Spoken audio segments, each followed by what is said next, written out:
है। फवाद चौधरी ने कहा कि हुकूमत बौखलाहट का शिकार है, आईनी तरमीम के सिर्फ जाती मकासद हैं, मुल्क के लिए कुछ नहीं हो रहा। मीडिया से गुफ्तगू में कहा कि गिरफ्तारियों और पकड़ धकड़ से मुल्क नहीं चलते। इस तरह के अवामिल से मुल्क में तकसीम पैदा होती है। बिलावल विक्ट्री के निशान बना रहे थे, अब कहते हैं मैं सब चीज़ों से लाइल्म हूँ।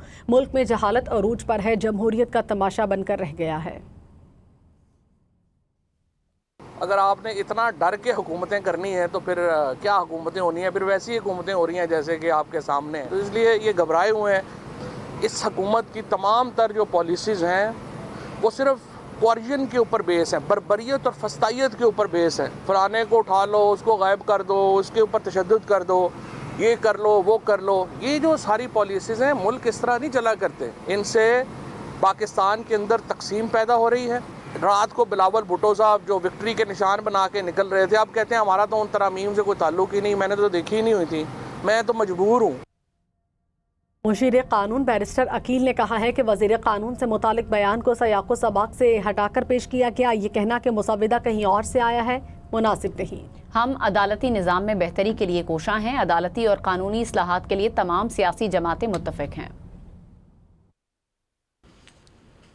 कानून बनाना या किसी कानून में तरमीम करना, ये तमाम तर वो काम है जो पार्लियामान के काम है। कोई ऐसी चीज़ हो जो आइन के रूह से मुतसादिम हो तो वो स्ट्राइक डाउन भी हुई हैं। अदालती निज़ाम में बेहतरी के लिए अगर हम कोशां हैं तो कम से कम इस चीज़ को तो अप्रिशिएट किया जाए, क्योंकि तमाम तर सियासी जमातें इस बात पर मुत्तहद हैं और मुत्तफ़िक हैं कि जुडिशल रिफॉर्म्स या लीगल रिफॉर्म्स होने चाहिए। लॉ मिनिस्ट्री का काम है, ये उन्हीं से रिलेटेड काम है, आइन साजी, कानून साजी, और हमने इस पे काफ़ी अरसे से काम जारी और सारी रखा हुआ है।